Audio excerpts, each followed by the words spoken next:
Please help me welcome to the stage, Sophia Olivas.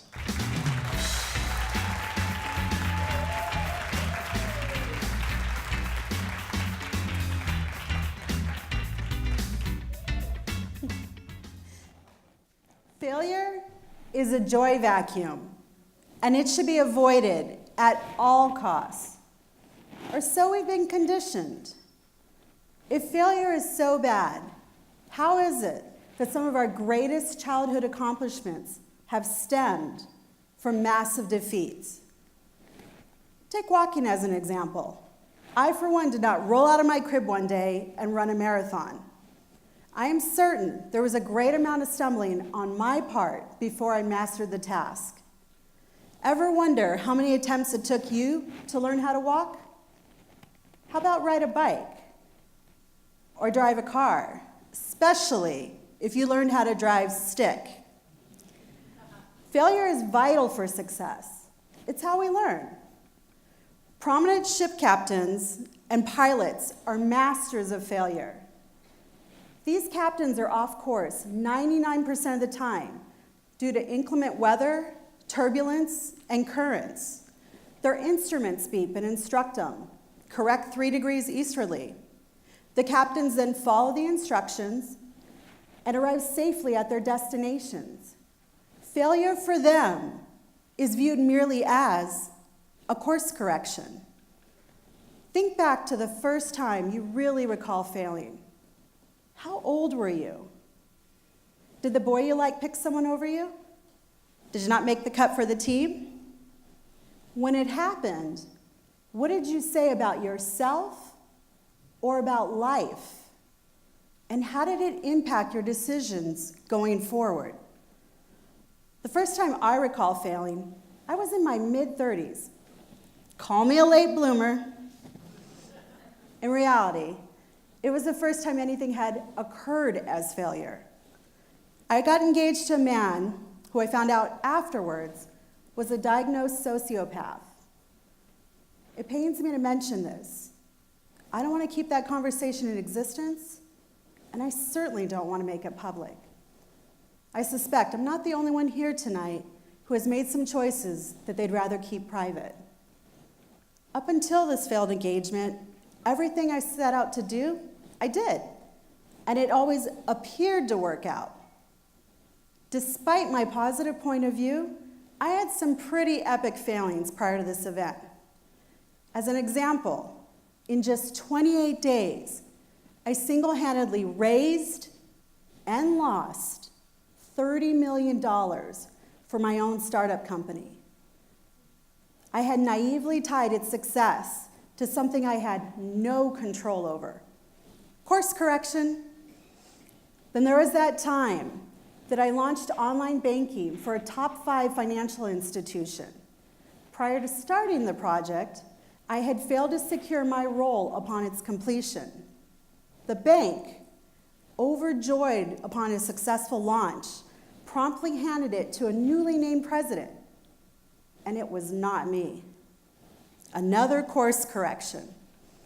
At that time, as in my childhood, I viewed these events as learning experiences, stepping stones. I even said things like, hey, I'm in my 20s.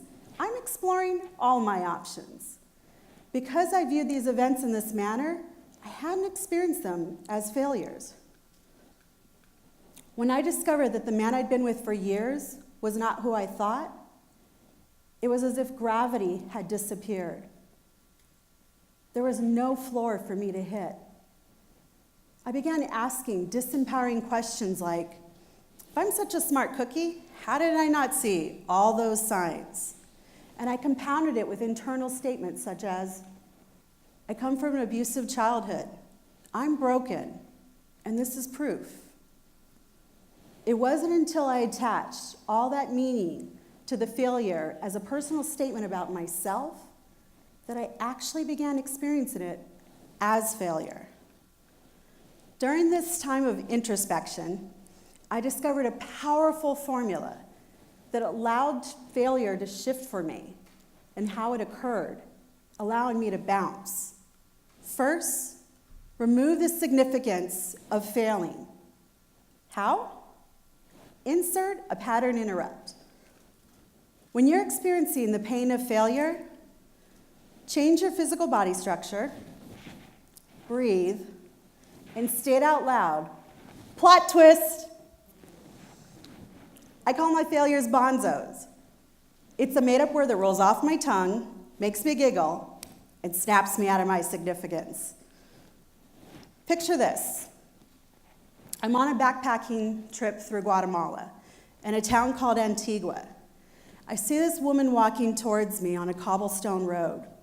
She's carrying a huge basket on her head, filled with freshly cleaned white laundry. As she's maneuvering the uneven road, she trips.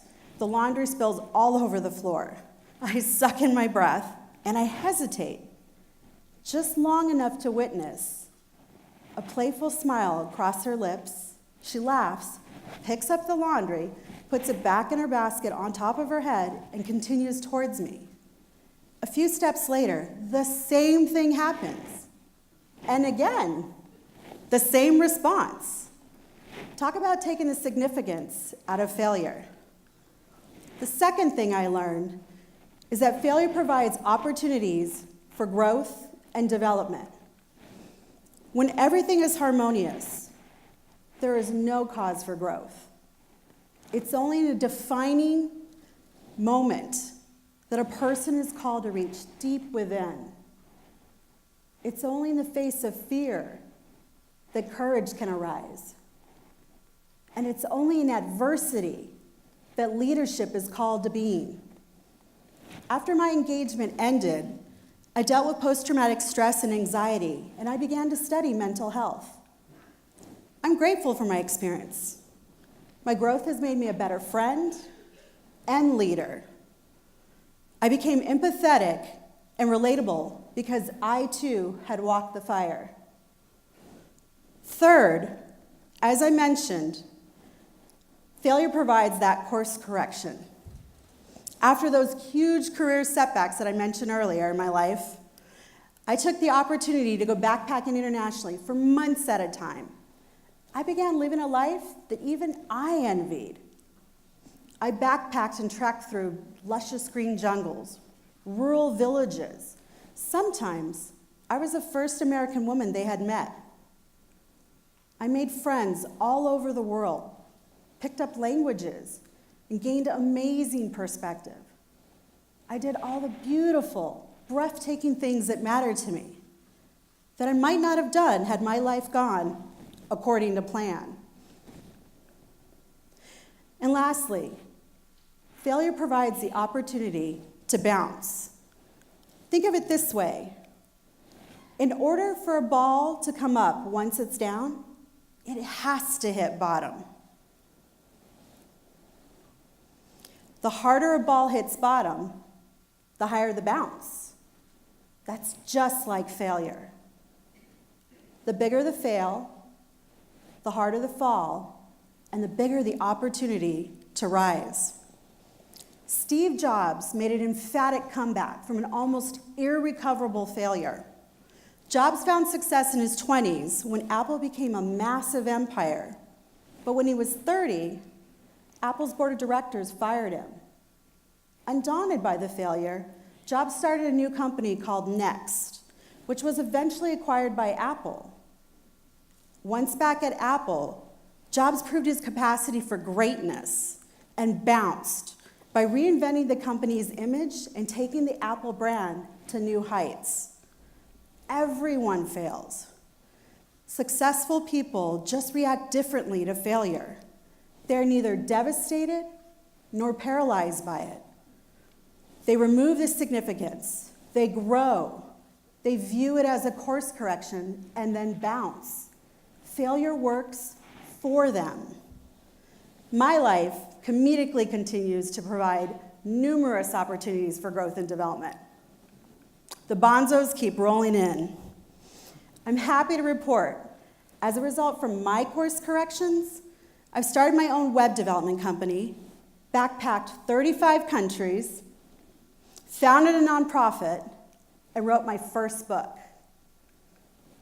According to Scranton University records, 98% of people die without fulfilling their dreams. 98% of the population permit their fears, their concerns, and their considerations to justify quitting or not even going for their dreams. This, your life, it's not a dress rehearsal. The question is, are you willing to fail enough to have your dreams? Or will you be part of that statistic? I challenge you to review past bonzos. Look and see what course corrections have been cleverly disguised as failure. Embrace the offerings that failure brings. And in the future, if you should ever encounter a plot twist, ask yourself, how high will I bounce? Thank you.